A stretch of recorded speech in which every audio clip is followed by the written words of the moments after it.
Assalamualaikum warahmatullahi wabarakatuh. Bismillahirrahmanirrahim. Alhamdulillahirabbil alamin. Wassalatu wassalamu ala asyrafil anbiya'i wal mursalin sayyidina wa habibina wa maulana Muhammadin wa ala alihi wa sahbihi ajmain. Asyhadu an la ilaha illallah wahdahu la syarikalah wa asyhadu anna Muhammadan abduhu wa rasuluh. Faqad qala Allah Ta'ala fi kitabihil karim wa huwa asdaqul qailin. A'udzu billahi minasy syaithanir rajim. Bismillahirrahmanirrahim. Yarfa'illahu alladhina amanu minkum walladhina utul ilma darajat wa qala alaihi salatu wassalam may yuridillahu bihi khairan yufaqihu fiddin. Seperti biasa kita buka taklim ini pertama kali dengan membaca Bismillahirrahmanirrahim. Selanjutnya kita membacakan suratul Fatihah dan bertawasul dengan membaca suratul Fatihah ini kita doakan orang-orang tua kita, guru-guru kita, keluarga kita, sanak famili kita, orang-orang yang pernah berjasa dalam hidup kita, atau siapapun yang pernah menyumbangkan sebagian harta, tenaga dan pikirannya untuk pembangunan masjid ini. Kepada mereka-mereka yang telah meninggal dunia kita doakan, ya Allah, terima semua kebaikan dan amal soleh yang dilakukan selama hidup mereka ya Allah, juga ibadah-ibadah mereka ya Allah. Ampuni segala dosa dan kekhilafan mereka ya Allah selama hidup mereka ya Allah. Lapangkan dalam kubur mereka masing-masing dan masukkan mereka semua ke dalam surgamu ya Allah. Dan juga kita berniat dan bertawasul khususnya untuk diri kita, keluarga kita, anak cucu kita, dan semua orang-orang yang kita cintai dan yang mencintai kita, dan siapapun yang pernah berjasa dalam hidup kita, atau siapapun jamaah di masjid ini, atau siapapun yang pernah menyumbangkan sebagian harta, tenaga, pikiran dan waktunya untuk masjid ini. Mereka-mereka dan kita semua mudah-mudahan selalu dalam keadaan sehat walafiat lahir dan batin, disembuhkan segala penyakit yang diderita, diberikan solusi dan jalan keluar yang terbaik dan mulia dari Allah atas segala persoalan. Dan kita juga berharap mudah-mudahan Allah Subhanahu wa Ta'ala meluaskan dan memberkahi rezeki yang diberikan kepada kita semua, anak-anak kita, keturunan kita. Kita doakan mudah-mudahan menjadi anak yang soleh dan solehah, yang taat beribadah kepada Allah, yang berbakti kepada orang tua mereka, yang berguna bagi agama nusa dan bangsa. Dan kita sebagai orang tua diberikan oleh Allah kekuatan dan kemampuan di dalam mendidik mereka semua. Dan juga kita khususkan, kita doakan saudara-saudara kita dimanapun di dunia ini yang dalam keadaan terzolimi dan dizolimi, khususnya di Palestina. Mereka-mereka yang meninggal dunia, jadikan mereka semua syuhada di hadapan-Mu ya Allah. Terima kesyahidan mereka ya Allah. Yang sakit dan luka-luka, angkat penyakit mereka ya Allah. Berikan kekuatan lahir batin kepada mereka ya Allah. Berikan kemenangan kepada mereka ya Allah. Hancurkan siapapun musuh-musuh-Mu ya Allah yang telah menzalimi mereka semua ya Allah sehancur-hancurnya. Ala hadhihi niyyah wa ala kulli niyatin sholihah. Al-Fatihah. A'udzu billahi minasyaitonir rajim. Bismillahirrahmanirrahim. Alhamdulillahirabbil alamin arrahmanir rahim maliki yaumiddin. Iyyaka na'budu wa iyyaka nasta'in. Ihdinas siratal mustaqim. Siratal ladzina an'amta 'alaihim ghairil maghdubi 'alaihim waladdallin. Amin. Hadirin yang dimuliakan oleh Allah, tidak terasa sekarang sudah tanggal 26 Syawal. Karena maghrib tadi sudah berubah waktu. Dan terasa berarti 26 hari sudah Ramadan meninggalkan kita. Kita berharap mudah-mudahan Ramadan yang lalu bukan Ramadan terakhir dalam hidup kita. Hadirin yang dimuliakan oleh Allah, belum terlambat saya ucapkan taqabbalallahu minna wa minkum minal aidin wal faizin, maaf lahir dan batin. Hadirin dan hadirat yang dimuliakan oleh Allah. Tema yang kita bahas hari ini dan akan berbagi tema yang sangat simple. Ya, mungkin mudah-mudahan kalau istilah orang Jawa ringkes mentes gitu loh. Ringkas tapi insya Allah mendasar. Ringkas tapi insya Allah padat isinya. Yaitu ya, siapakah orang baik itu? Ya, siapakah orang baik itu? Nah, apakah kita ya termasuk orang baik atau tidak? Apakah kita termasuk yang dinyatakan oleh Rasul apalagi Al-Quran sebagai orang baik atau tidak? Kita kan kadang-kadang nganggap diri kita sudah baik, nganggap diri kita sudah benar, tapi ternyata jauh panggang dari api. Kan kayak gitu Pak ya, banyak yang kayak gitu kan. Nah, ada satu hadis yang cukup ringkas dari sahabat Abu Hurairah radhiyallahu anhu yang diriwayatkan oleh Al-Imam At-Tirmizi. Kata Rasul, an Abi Hurairah radhiyallahu anhu qala Rasulullah sallallahu alaihi wasallam.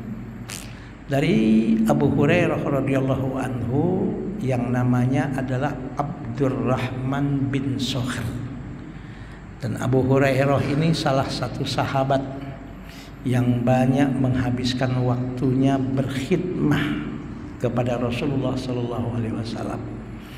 Walaupun memang jangka waktu berkhidmahnya tidak lama, tapi ternyata Abu Hurairah ini seorang sahabat yang dalam kajian kitab-kitab hadis banyak hadis yang diriwayatkan yang berasal dari Abu Hurairah ini. Karena apa? Karena beliau begitu dekat dengan Rasul, mengabdikan hidupnya dengan Rasul, otomatis apa yang dilakukan oleh Rasul, apa yang diucapkan oleh Rasul, otomatis Abu Hurairah itu banyak tahu dan banyak dengar. Nah, kata Abu Hurairah, ya, Rasulullah SAW telah bersabda. Apa sabda Rasul yang didengar oleh Abu Hurairah ini? Kata beliau, min husni islamil mar'i tarkuhu ma la ya'nihi. Sekali lagi, min husni islamil mar'i tarkuhu ma la ya'nihi. Di antara ciri baiknya Islam seseorang adalah tarkuhu ma la ya'nihi. Apabila seorang muslim itu sudah mampu meninggalkan apapun yang tidak bermanfaat, yang tidak ada gunanya, alias yang sia-sia. Apalagi hal tersebut adalah dosa, maksiat, kemungkaran dan kezaliman yang dilarang dalam agama kita. Itu aja kata Rasul. Jadi ingin tahu apa ciri ini orang baik atau enggak? Atau orang lain, janganlah diri kita. Kalau kita ingin tahu kita ini sudah menjadi seorang muslim yang baik atau belum? Kan kita kadang-kadang gampang menilai orang, tapi kadang-kadang kita sulit dan kadang-kadang tidak bisa menilai diri kita sendiri. Nah, hadis yang diungkapkan oleh Rasul ini ringkas sekali, Pak.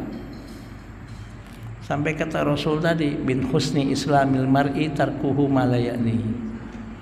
Ciri baiknya Islam seseorang apabila dia sudah mampu meninggalkan apapun yang tidak bermanfaat, yang tidak ada gunanya dalam kehidupannya. Apalagi meninggalkan hal yang dilarang dalam agama. Nah, kalau dia sudah mampu meninggalkan hal-hal yang seperti itu dalam hidupnya seorang muslim, berarti seorang muslim ini sudah bisa dikatakan dia adalah seorang muslim yang baik. Nah, pertanyaannya, hal-hal yang disebut dengan ma la ya'nihi ini apa? Ukurannya apa? Ya otomatis ukurannya adalah syariat. Otomatis ukurannya adalah wahyu. Otomatis ukurannya adalah apa ukuran baik dan tidak baiknya sesuatu menurut syariat. Nah, secara hukum syar'i,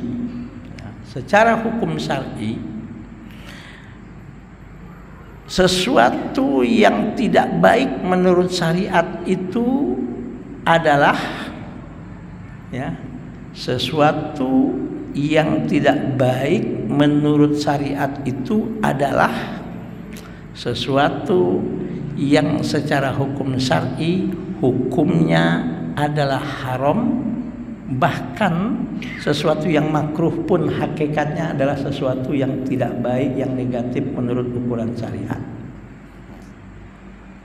Kenapa kok makruh pun termasuk hal yang tidak baik menurut syariat? Ya, karena kalau kita belajar ilmu fikih, apalagi ilmu usul fikih, definisi makruh itu adalah ma yusabu ala tarkihi wala yu'aqabu ala fi'lihi. Makruh adalah sesuatu yang jika ditinggalkan, sesuatu yang jika ditinggalkan dan kita meninggalkannya semata hanya karena Allah, bukan karena apa-apa, maka kita akan diberikan pahala kalau meninggalkannya. Tapi kalau kita lakukan, berdosa sih tidak, bernilai maksiat juga tidak, tapi dia itu hakikatnya sesuatu yang diinginkan oleh Allah untuk kita tinggalkan. Yang makruh itu hakikatnya adalah sesuatu yang Allah menginginkan kita tidak melakukannya. Maka dalam bahasanya pun namanya makruh. Makruh itu sesuatu yang dibenci. Kalau bahasa mudahnya, Allah nggak suka, Allah sebel, nek, gedek ngelihat kita. Itu bahasa apa tuh Pak? Nek, gedek, sebel. Dosa sih enggak, tapi kalau kita melakukan itu Allah nggak suka gitu loh. Dosa sih tidak, tapi kalau kita lakukan hal itu sebetulnya Allah nggak inginkan. Yang diinginkan oleh Allah kita meninggalkannya. Nah, maka sangat keliru orang bilang makruh adalah sesuatu yang jika ditinggalkan berpahala, dilakukan tidak apa-apa. Itu salah. Yang benar, makruh adalah sesuatu yang jika ditinggalkan berpahala, dilakukan tidak berdosa. Buka kurung, kalau kita punya kemampuan dan punya kesempatan untuk meninggalkannya, ya, Allah suka. Allah suka. Tapi kalau kita tetap melakukannya sekalipun tidak berdosa, kita rugi, kehilangan momentum. Momentum apa? Momentum untuk mendapatkan sesuatu hal yang baik dan positif menurut Allah. Minimal kita akan kehilangan kesempatan untuk mendapatkan pahala dari Allah kalau kita melakukan yang makruh itu. Nah, jadi sesuatu hal yang tidak baik menurut syariat itu ada dua. Satu, haram, ya, sesuatu yang hukumnya haram. Yang kedua, sesuatu yang hukumnya makruh. Nah, haram itu lebih dahsyat dari makruh. Kenapa? Karena haram itu adalah sesuatu yang jika ditinggalkan berpahala, tapi kalau niat kita meninggalkannya hanya karena Allah, ya, bukan meninggalkan yang haram itu. Misalnya contoh mencuri haram, kita tinggalkan. Kenapa? Kok ditinggalkan itu, kok enggak mencuri? Kenapa? Apa kata dunia nanti, apa kata orang nanti kalau saya mencuri? Belum lagi ditangkap polisi, masuk penjara. Emang enak di penjara? Motifnya bukan karena Allah. Motifnya hanya apa kata orang nanti kalau dia mencuri. Motifnya dia meninggalkan yang haram itu hanya takut ditangkap polisi, nanti bisa dianggap melanggar pasal sekian, akhirnya masuk penjara. Nah, artinya dia tinggalkan yang makruh itu bukan karena Allah. Walaupun dia tinggalkan artinya dia tinggalkan yang haram itu bukan karena Allah, tapi karena nanti apa kata dunia, apa kata orang. Nanti kalau ketahuan polisi ditangkap kita, akhirnya dia nggak berani melakukannya. Dia tinggalkan yang haram itu. Dia tidak mencuri, dia tidak korupsi, dia tidak berzina dan sebagainya, hal-hal yang haram. Tapi kalau dia tinggalkan hal itu karena Allah semata, sami'na wa ata'na, saya dengar dan saya taati ya Allah. Ini laranganmu ya Allah. Ini sesuatu yang kau larang ya Allah. Ini sesuatu yang tidak boleh aku lakukan ya Allah. Sami'na wa ta'na, saya tinggalkan yang haram ini. Tapi kalau dilakukan yang haram itu dia berdosa. Berlain dengan makruh. Yang makruh dilakukan tidak berdosa. Kalau dia lakukan yang haram itu dia dianggap sebagai orang yang bermaksiat kepada Allah. Tapi kalau makruh dilakukan, berdosa sih tidak, bermaksiat sih tidak, tapi Allah nggak suka. Jelas Pak ya? Nah, makruh itu, haram itu ada dua macam. Ya, ada dua macam. Satu yang dikenal dengan istilah haramun lizatihi. Itu satu. Haram itu ada dua macam. Satu haramun lizatihi. Apa itu haramun lizatihi? Sesuatu yang haram dan memang dasarnya, bendanya, zatnya, hal itu, perbuatan itu memang sudah haram. Itu namanya haramun lizatihi. Misalnya minuman yang beralkohol, itu memang minuman seperti itu, zatnya sudah haram. Misalnya apa? Mengkonsumsi daging babi. Daging babi itu memang zatnya, bendanya memang sudah haram. Ya. Misalnya mencuri, ya mencuri itu memang sudah zatnya, perbuatan itu memang sudah haram. Misalnya lagi berzina, dan perbuatan zina itu memang sudah dasarnya, zina itu perbuatan yang haram, yang dilarang. Kalau kita lakukan, kita berdosa. Kalau kita lakukan, kita dianggap sebagai orang yang sedang bermaksiat kepada Allah. Itu yang namanya haram. Haramnya haramun lizatihi. Nah, ada haram yang lain. Ya, maaf, banyak orang yang nggak ngerti kecuali kalau dia ngaji.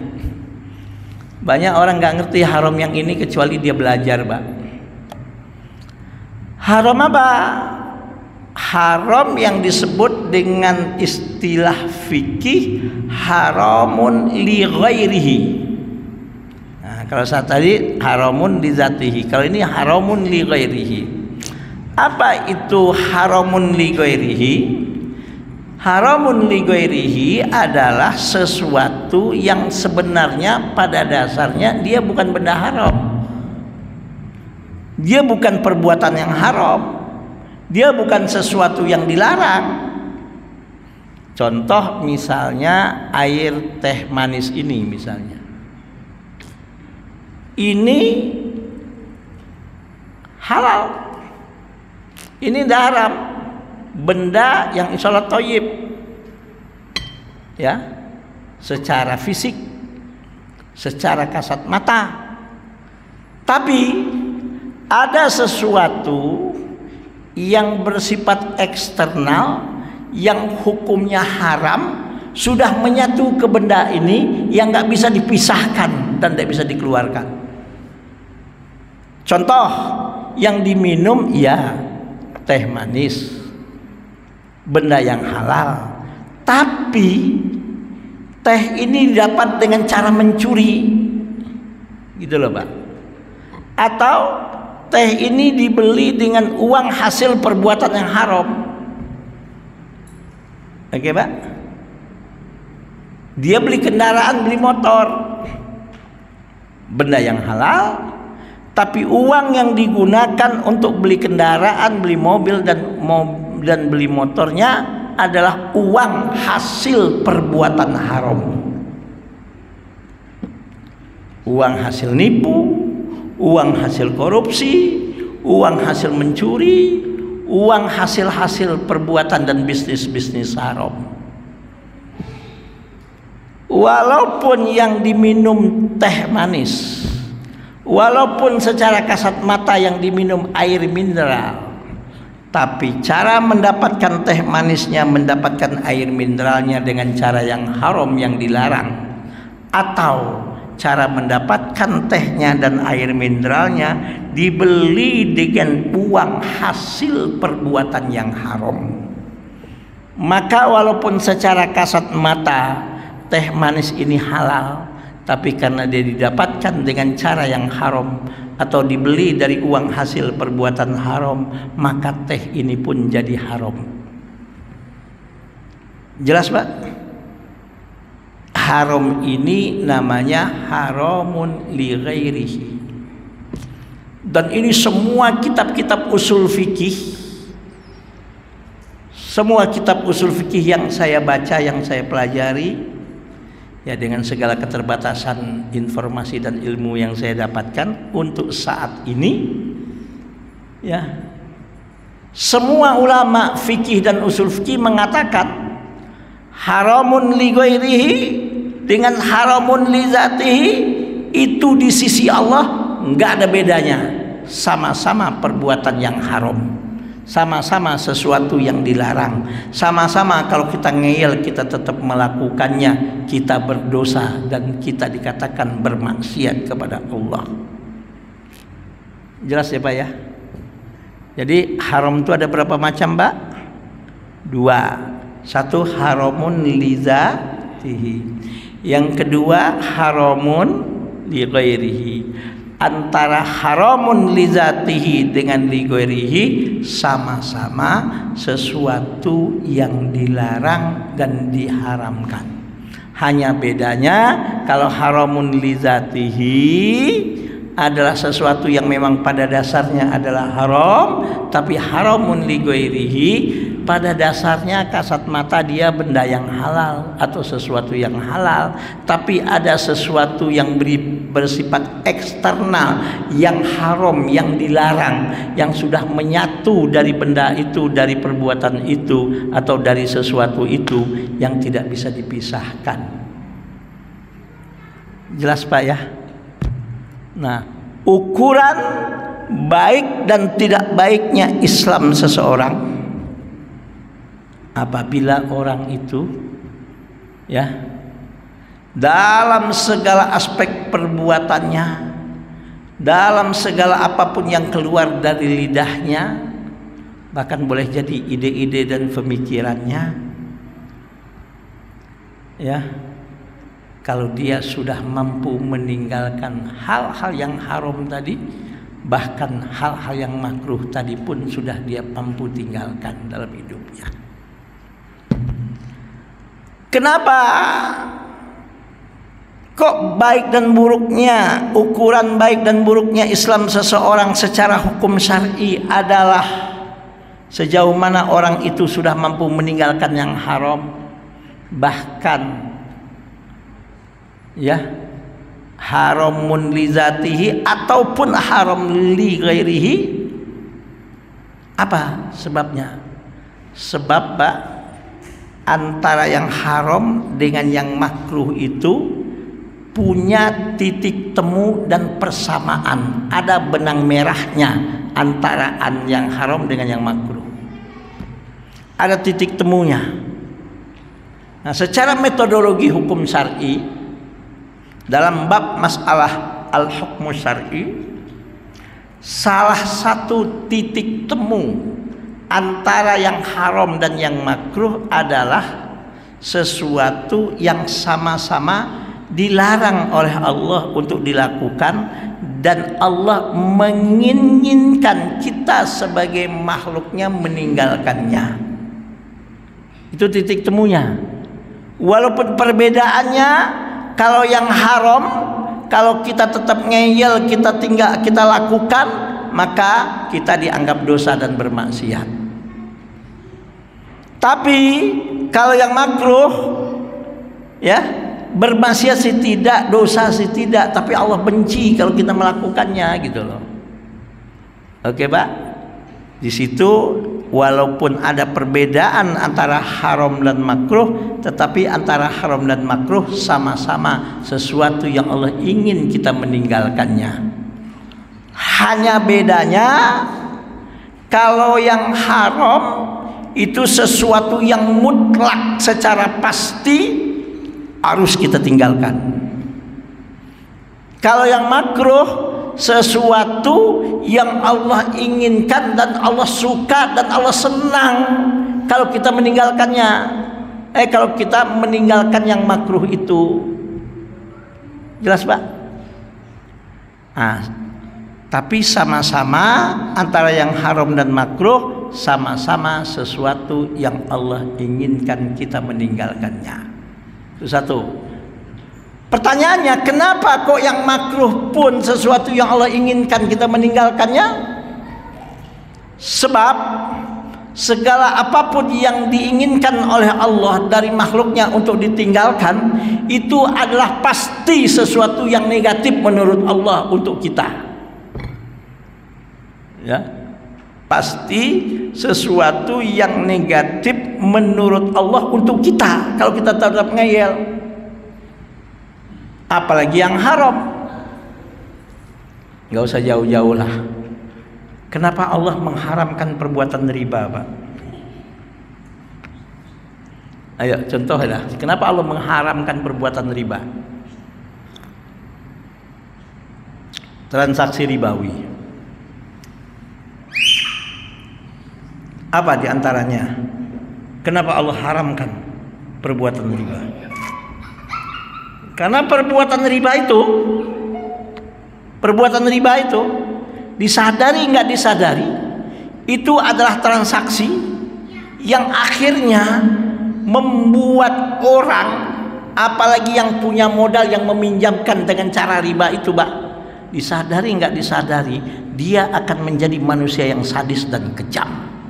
Dia akan menjadi manusia yang hilang rasa perikemanusiaannya, dan dia akan menjadi manusia yang super tega.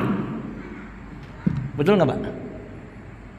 Saya pernah punya keluhan dari salah seorang teman saya di Jakarta, Pak. Setelah ayahnya meninggal, ibunya pergi ke bank minjam duit 85 juta tanpa diberitahu kepada anak-anaknya. 85 juta. Ya Allah, dalam waktu yang tidak lama,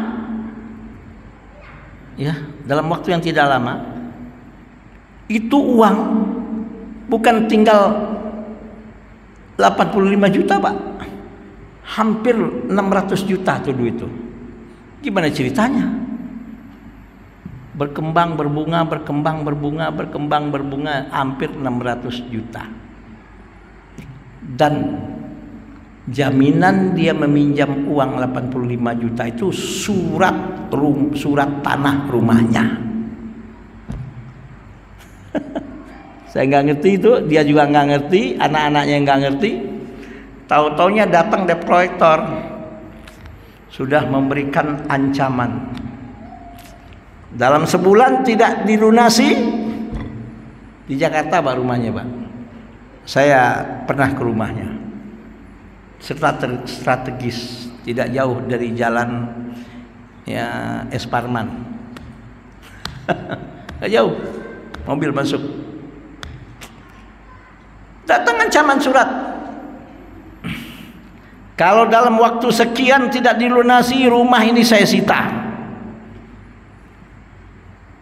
Benar, Pak.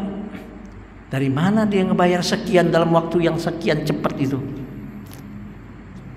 Dalam waktu yang sudah ditentukan dia nggak mampu untuk bayar. Habis Pak. Semua barang-barangnya suruh keluarin. Kursinya, tempat tidurnya, apapun, lemari yang ada di rumah dia disuruh keluarin. Rumah sudah bukan milik dia. Nangis dia. Nangis. Dia curhat ke saya, Pak, teman saya. Ya Allah, akhirnya dengan sisa-sisa rezeki yang ada, dia pergi ngontrak ke Celeduk. Dengan rumah sudah bukan di tangan dia. Padahal cuma 85 juta asalnya, Pak. Menjadi nggak tahu dalam waktu berapa lama hampir 600 juta. Saya nggak tahu gimana caranya. Mungkin teguran itu juga sudah lama kali sama ibunya, didiemin aja kali ya. Tapi dia nggak ngasih tahu kepada anaknya. Ketika sudah disita, anaknya kaget. Mau jadi apa? Nasi sudah jadi bubur. Inilah yang disebut dengan transaksi ribawi. Istilah orang Betawi, lu mau tinggal di mana urusan lu. Lu mau ngontrak urusan lu. Lu mau tidur di pinggir jalan urusan lu. Gua nggak mau tahu. Yang penting sekarang lu bayar 600 juta beres. Lu nggak bayar keluar dari rumah itu. Ini sadis nggak, Pak? Kejam nggak, Pak? Apalagi sekarang ada namanya pinjol. Itu mahasiswa-mahasiswi banyak yang stres tuh gara-gara pinjol itu. Ya Pak ya, dikejar-kejar hutang, dikejar-kejar sebagai hantu. Ya Allah, kenapa Allah mengharamkan ribawi? Karena ribawi itu adalah satu transaksi, disadari nggak disadari, ya. Apalagi yang punya modal, disadari nggak disadari dia akan menjadi orang yang sadis. Disadari atau tidak disadari dia akan menjadi orang yang kejam. Disadari tidak disadari dia akan menjadi orang yang super tega. Hilang rasa perikemanusiaannya, sudah hilang rasa ibahnya, sudah hilang rasa kasihnya. Betul Pak? Makanya kenapa riba diharamkan oleh Allah Subhanahu wa taala dan dilarang dalam Islam. Oke, yang lain coba nanti saya jawab, Pak. Bapak, apa contohnya lagi yang diharamkan dalam syariat, Pak? Nggak usah dari saya, contohnya aja dari Bapak. Nah, Pak? Ayo, apa aja banyak kok. Apa misalnya, Pak Agus? Apa Pak? Bagus. Yang diharamkan dalam syariat itu apa diantaranya?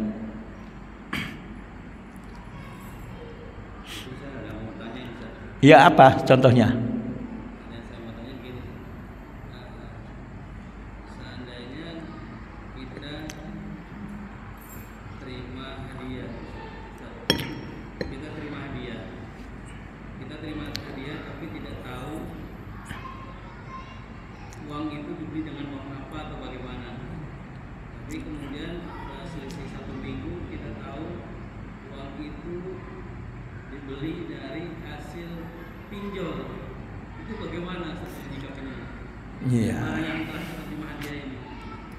Ketika kita tidak tahu, nggak ada masalah, ya Pak ya, nggak ada hukum.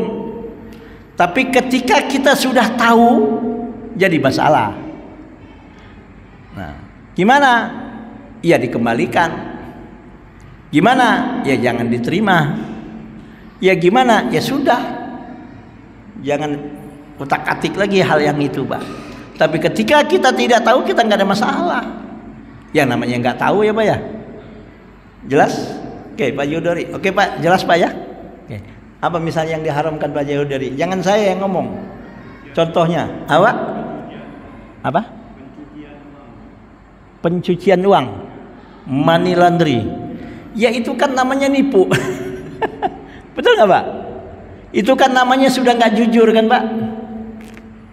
Itu kan namanya untuk supaya nggak diketahui dan mengelabui kan Pak ya? Yang sebetulnya itu uang hasil haram, yang sebetulnya itu uang ilegal, tapi supaya nggak kelihatan ilegalnya, ya dia investasikan misalnya ke perusahaan temennya ya Pak ya? Apa? Apa Pak? Nah kalau soal nggak tahu nggak ada masalah. Tapi bagi dia yang tahu bahwa itu uang haram, bahwa itu uang ilegal, kemudian supaya nggak kelihatan dia investasikan di perusahaan temannya, dan temannya nggak tahu ya nggak ada masalah. Tapi kalau temannya tahu bahwa uang investasi dari temannya itu uang haram, ya nggak boleh. Oke Pak?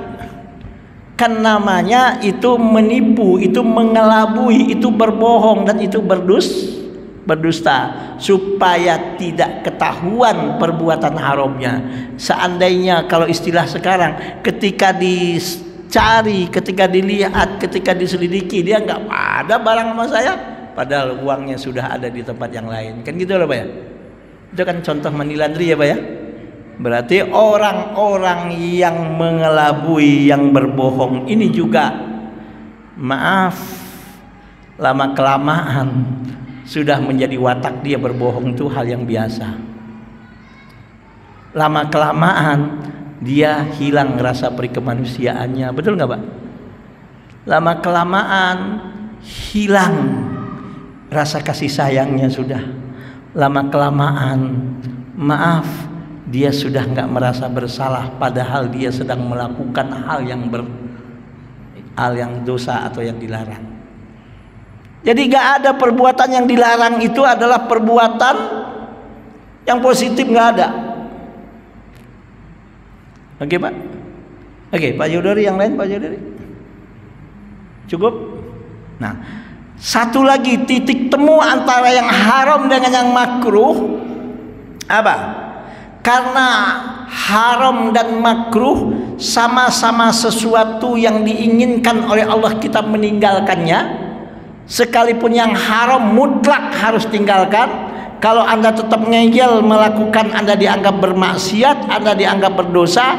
Kalau yang makruh, walaupun sesuatu yang Allah inginkan kita meninggalkannya, tapi masih ada keringanan. Oh, sekalipun engkau ngeyel melakukannya, dosa sih enggak, bermaksiat sih enggak, ya.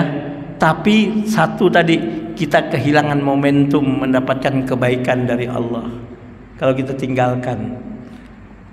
Oke Pak? Tapi walaupun yang namanya makruh punya titik temu dengan yang haram, sama-sama sesuatu yang Allah ingin kita meninggalkannya, otomatis jangankan yang haram, yang makruh pun di dalamnya sudah tidak ada keberkahan. Keberkahan dari mana? Keberkahan dari Allah Subhanahu wa Ta'ala. Jelas Pak? Jangankan yang haram, yang makruh pun, sekalipun itu tidak berdosa kalau dilakukan, tapi kan sesuatu yang Allah inginkan kita meninggalkannya. Tapi sesuatu yang menurut Allah negatif untuk diri kita, dosa sih enggak, makruh itu enggak, tapi Allah enggak suka, Allah benci kita melakukannya. Tapi walaupun seperti itu, dia punya titik temu dan persamaan dengan yang haram. Kalau dalam bahasa fikihnya, sama-sama sesuatu yang berbentuk iqtida'ut tarki.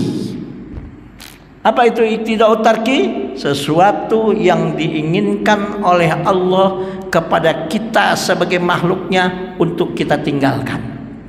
Nah, karena dia sama-sama sesuatu yang Allah inginkan kita meninggalkannya, otomatis yang makruh pun, apalagi yang haram, tidak ada keberkahan dari Allah di dalamnya Pak.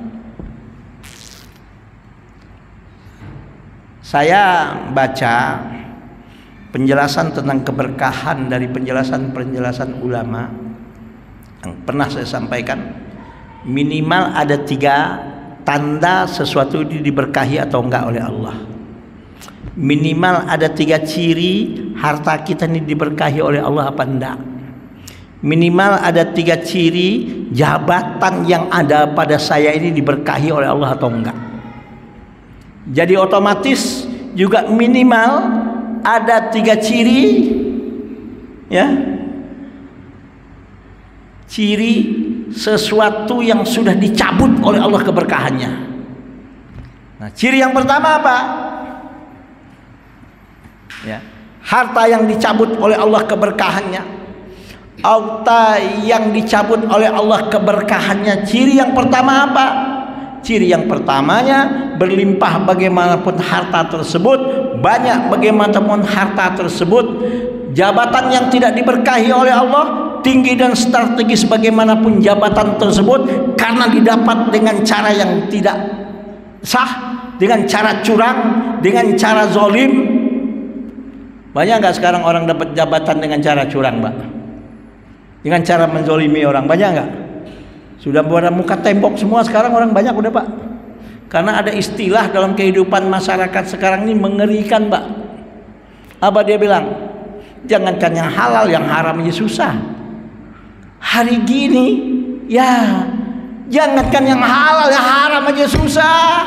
Udahlah, mumpung kesempatan, sikat play. Banyak nggak bagus yang kayak gitu sekarang. Jadi ciri sesuatu yang tidak diberkahi oleh Allah, dicabut keberkahannya oleh Allah. Yang pertama cirinya berlimpah bagaimanapun hartanya, tinggi strategis bagaimanapun jabatannya, membuat dia semakin jauh dari Allah, membuat ibadahnya semakin kacau dan semakin acak-acakan. Jangankan yang sunah-sunah, yang fardu pun sudah ditinggalkan. Yang kedua, ciri keberkahan kalau sudah dicabut oleh Allah, ciri yang kedua adalah, ya Pak ya, membuat harta itu membuat dia menjadi orang yang lupa diri. Membuat jabatan yang didapat dengan cara curang tadi, membuat dia semakin sombong, angkuh dan zalim. Jelas, Pak?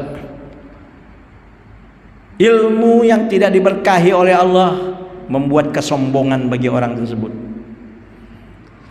Ciri yang ketiga, jangankan orang banyak, jangankan keluarganya, dirinya pun tidak mendapatkan manfaat dan kebaikan dari hartanya, ilmunya, pangkat dan jabatannya tadi. Itu kalau keberkahan sudah dicabut oleh Allah Subhanahu wa taala. Maka betul kata Rasulullah, min husni islamil mar'i tarkuhu ma la ya'nihi. Ciri baik dan tidaknya Islam seseorang apabila seorang muslim itu dia sudah mampu meninggalkan apapun yang tidak baik dan apapun yang tidak bermanfaat, apapun yang dilarang. Baik yang dilarang hukumnya adalah haram, bahkan yang makruh pun termasuk ciri baik dan tidaknya Islam seseorang kalau dia sudah mampu meninggalkan hal-hal tersebut. Nah, mudah-mudahan kita termasuk orang yang baik menurut Allah. Mudah-mudahan kita termasuk orang yang baik menurut ukuran wahyu dari Allah. Mudah-mudahan kita termasuk orang-orang yang baik menurut ajaran agama kita. Jangan merasa diri kita baik, ternyata kita adalah orang yang tidak baik menurut Allah. Contoh kan banyak, Pak, dalam perbuatan. Orang zaman sekarang kan banyak, Pak. Perbuatan yang jelas-jelas haram, memutus silaturahim, itu kan dilarang toh. Tapi karena perbedaan pemikiran dan perbedaannya kalau dikaji cuma masalah khilafiyah. Waduh, kalau ngelihat orang yang berbeda sama dia sudah matanya mata benci. Kalau ngelihat ketemu orang yang berbeda dengan dia sudah nggak mau tegur. Kalau sudah ngelihat orang yang berbeda dengan dia, sudah dianggap ngapain gua kenal sama dia, orang-orang ahli neraka semua itu katanya. Apakah ini yang disebut dengan rahmatan lil alamin? Padahal perbedaannya hanya masalah-masalah khilafiyah.